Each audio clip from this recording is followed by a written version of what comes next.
नमस्कार दोस्तों, स्वागत है आप सभी का मेरे YouTube चैनल ऑनेस्ट एग्ज़ाम में। तो दोस्तों, हम कर रहे हैं HP टेट के लिए आपका केमिस्ट्री का पोर्शन। बाकी जो कुछ और टेस्ट की तैयारी कर रहे होंगे, तो अगर उनको जनरल साइंस पूछी जाती है तो उनके लिए भी काफ़ी ज़्यादा हेल्पफुल रहेगा, क्योंकि काफ़ी अच्छी सीरीज़ है ये और काफ़ी अच्छे लेवल के डिटेल में डिस्कशन जो यहाँ पे हो रहा है।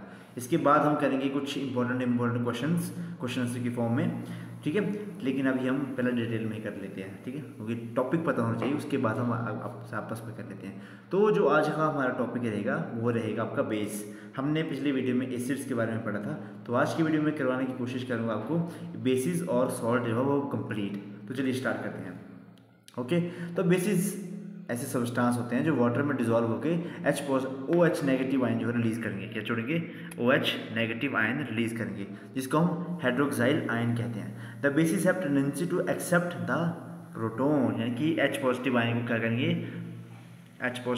करेंगे? प्रोटोन है तो उनको एक्सेप्ट करेंगे। They are bitter in taste, स्वाद में थोड़े से कड़वे होते हैं। ऑन टच, सोपी टच होता है इनका। ऐसे जब इनको आप टच करोगे तो ऐसा लगेगा कि सोप को आप टच कर रहे होंगे, क्योंकि स्लिपरी लाइक है सोप। ओके, बाकी लिटमस पेपर वाला तो हम बाकी देखेंगे।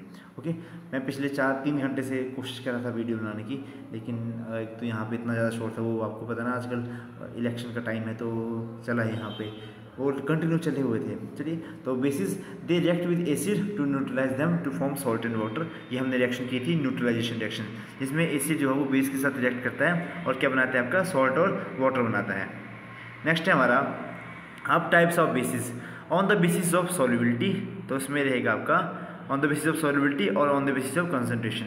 तो सॉल्युबिलिटी के हिसाब से स्ट्रॉन्ग बेस या फिर वीक बेस, और कंसंट्रेशन के हिसाब से आपका कंसंट्रेटेड बेस और आपका डाइल्यूट बेस, ठीक है। ये आपको मैंने उसमें एसिड में कम डिटेल में करवाया था, तो आपको यहाँ पे ज़्यादा दिक्कत नहीं होगी। अब स्ट्रॉन्ग बेस कौन सा होगा? जो कम्प्लीटली डिजॉल्व होगा और OH नेगेटिव आयन जो है रिलीज करेगा। उसको जितने ज़्यादा वो OH नेगेटिव आयन रिलीज करेगा उतने ज़्यादा वो स्ट्रॉन्ग बेस रहेगा। तो वीक बेस क्या रहेगा? जो कम्प्लीटली जो है वो आपका डिजॉल्व नहीं होता है पानी में, एक्वा सॉल्यूशन में। ओके, और आयन टोटल मतलब बहुत कम मात्रा में OH नेगेटिव आयन छोड़ेगा, तो उसको हम कहेंगे वीक बेस। ओके, बाकी कंसनट्रेटेड और को इसमें आएगा। चलो अभी इसका भी एग्जांपल दिख लेते हैं। NaOH सोडियम हाइड्रोक्साइड काफ़ी ज़्यादा स्ट्रॉन्ग है। NaOH काफ़ी ज़्यादा स्ट्रॉन्ग आपका बेस रहता है ये वाला। बाकी potassium hydroxide, calcium hydroxide, CaOH, ये सारे क्या हैं आपके? ये आपके बेसिस हैं और स्ट्रॉन्ग वाले बेस हैं। तो वीक बेस कौन से हैं? जैसे अमोनियम हाइड्रोक्साइड, NH4OH। ओके, ये सारे आपके वीक बेस हैं। नेक्स्ट आएगा हमारा कंसनट्रेटेड और डाइल्यूट। अब इसमें होगा क्या? अब aqua solution which has relatively high amount of base, वही है। अब मैंने आपको एसिड की वीडियो में भी करवाया था कि ऐसे, अब बेस की कॉन्टेक्स्ट में इसको समझते हैं कि ऐसे बेस जिसमें पानी कम होता है वो कंसनट्रेटेड, जिसमें पानी ज़्यादा होगा वो डाइल्यूट। ओके, अब इसकी कुछ केमिकल प्रॉपर्टीज देख लेते हैं। अब रिएक्शन विद मेटल, जब हम मेटल के साथ बेसिस को रिएक्ट करवाते हैं तो हमारा सॉल्ट और हाइड्रोजन रिलीज होंगे। क्या होंगे? सॉल्ट और हाइड्रोजन, मतलब हाइड्रोजन गैस इसमें रिलीज होगी, आपको ये याद रखना है। ओके, और इन केस ऑफ आपका जब हम मेटल के रिएक्शन करवाते थे एसिड के साथ तो क्या बनता, तो वो भी आपको पता होना चाहिए, ठीक है। सिमिलर ही बनते हैं। फिर है आपका रिएक्शन विद एसिड, तो इस रिएक्शन को न्यूट्रलाइजेशन रिएक्शन कहते हैं। तो ये वाला रिएक्शन मैं आपको करवा चुका हूँ। जब एसिड जो है वो बेस के साथ रिएक्ट करवाता है तो बनता है सॉल्ट, और साथ में वाटर जो है वो रिलीज होगा, ठीक है उसको, और इस रिएक्शन को कहते हैं न्यूट्रलाइजेशन रिएक्शन। नेक्स्ट है हमारा नॉन मेटालिक ऑक्साइड। बेस जब नॉन मेटालिक ऑक्साइड के साथ रिएक्ट करेगा तो ये सॉल्ट और वाटर ही बनाएगा, जिस तरह से आपका न्यूट्रलाइजेशन रिएक्शन में बनता था। और वाटर के साथ रिएक्शन करवा के क्या बनाएगा? When dissolve in water it produce hydroxide ion, यानी कि OH नेगेटिव आयन जो है ये भी प्रोड्यूस करेगा। OH नेगेटिव आयन यहाँ पे ये रिलीज करेगा। ओके, अब बहुत सारा शोर आ रहा होगा, मार्केट में हूँ आज, घर में वीडियो नहीं बना पाया तो उसके लिए मार्केट में बना रहा हूँ, तो उसके लिए थोड़ा सा मैनेज कर लेना आज का दिन। नेक्स्ट है हमारा एक्वा रिजिया, ये मैंने आपको कल भी बताया था। ये क्या होता है? मिक्सचर रहता है नाइट्रिक एसिड और HCl का, यानी कि HNO3 का, नाइट्रिक एसिड का यानी कि आपका HNO3 और आपका HCl का। देखिए क्वेश्चन आपको ये भी पूछा जा सकता है कि किस किस का ये मिक्सचर रहता है और क्या रेशियो रहती है। तो इसमें रहेगी आपकी रेशो रहती है, 1 इसका और 3 HCl का। तो ये भी आपको याद रखना है। एक्वा रिजिया, और जो भी ज्वेलर्स हैं बोलते हैं कि धुलवाना है हमने अपने सोना जाके, जब इसको धोते हैं ना वो, तो उसमें से ये डिजॉल्व हो जाता है उसमें, तो उसमें से हल्की हल्की परतें निकल जाके उनके बीकर में आ जाती हैं सुनहरों के। तो सुनहर जो आपके ज्वेलर्स हैं वो आपको चूना लगा देते हैं इसमें, ठीक है।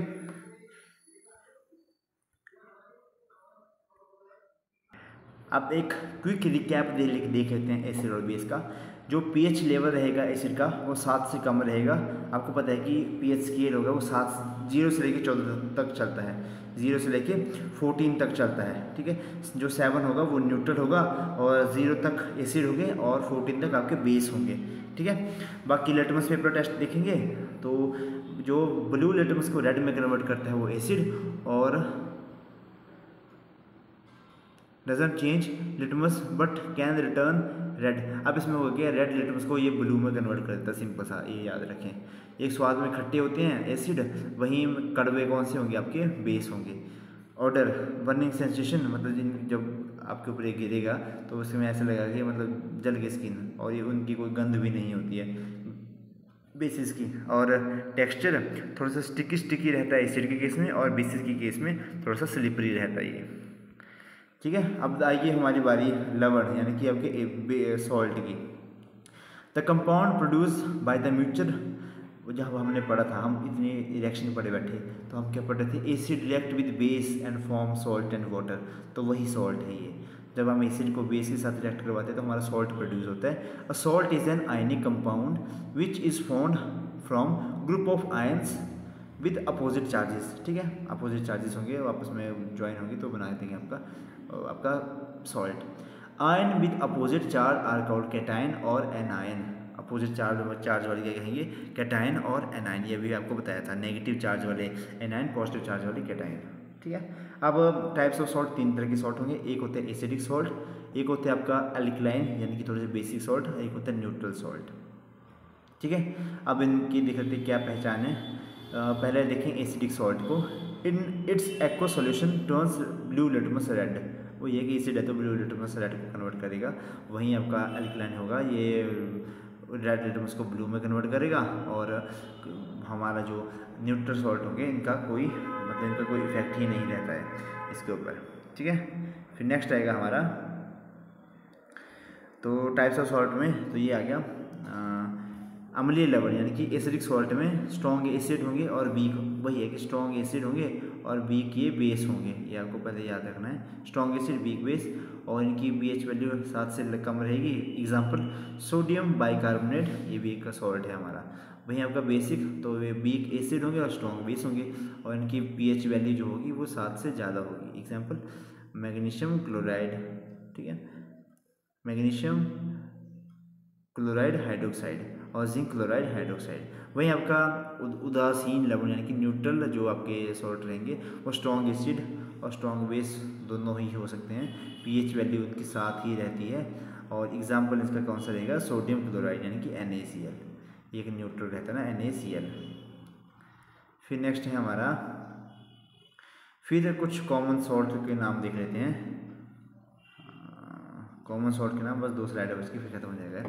तो बेकिंग सोडा सोडियम बाइकार्बोनेट, और इसका काम क्या रहेगा, केमिकल फॉर्मूला NaHCO3, याद रखें बस। नेक्स्ट है हमारा वॉशिंग सोडा, तो इसको कहेंगे हम हाइड्रेटेड सोडियम कार्बोनेट यानी कि Na2CO3 और 10H2O। फिर आएगा आपका plaster of Paris calcium sulphate hemihydrate CaSO4 half H2O, और अगर 2H2O आ गया तो वो जिप्सम हो जाता है। CaSO4 2H2O, तो ये जिप्सम आ गया। ब्लीचिंग पाउडर का फॉर्मूला क्या रहता है, CaOCl2, ये इसका ब्लीचिंग पाउडर का फॉर्मूला। लास्ट स्लाइड हमारी आज की, सोडियम क्लोराइड, ये आपका सॉल्ट है, खाने खुने में काम आता है। बाकी यही बेकिंग सोडा फूड और एंटा एसिड यूज़ रहता है। सोडियम कार्बोनेट आपकी जो ये चौक वगैरह जो है यूज़ होती हैं। बाकी sodium carbonate as a potash use रहता है, और ये सोप और ग्लास के मैन्युफैक्चर में काफ़ी ज़्यादा हेल्प रहता है। सोडियम फॉस्फेट ये डिटर्जेंट में इसका काम यूज़ रहता है। बाकी एल्यूमिनियम क्लोराइड ये ड्राई सेल की बैटरीज में ये हेल्प करता है, ठीक है। तो ये थी आज के लिए आपके लिए वीडियो। तो थोड़ा सा शोर के लिए थोड़ा सा मैनेज कर लें, और बताइए मैं ऐसा क्या करूं जिससे मेरी वीडियोस भी काफ़ी ज़्यादा रीच है, क्योंकि कंटेंट में कोई कमी नहीं है जहाँ तक मुझे लगता है। तो फिर भी पता नहीं क्यों कहाँ पे कमी है कि वीडियो नहीं चल रही हैं। तो प्लीज़ थोड़ा सा हेल्प करें, थोड़ा सा लाइक करें, शेयर करें अपने दोस्तों के साथ, और जो चैनल में फर्स्ट टाइम है प्लीज़ चैनल को सब्सक्राइब जरूर करें। आपका दिन शुभ हो। तो इसी के साथ वीडियो को समाप्त करते हैं, तब तक के लिए धन्यवाद। जय हिंद, जय हिमाचल।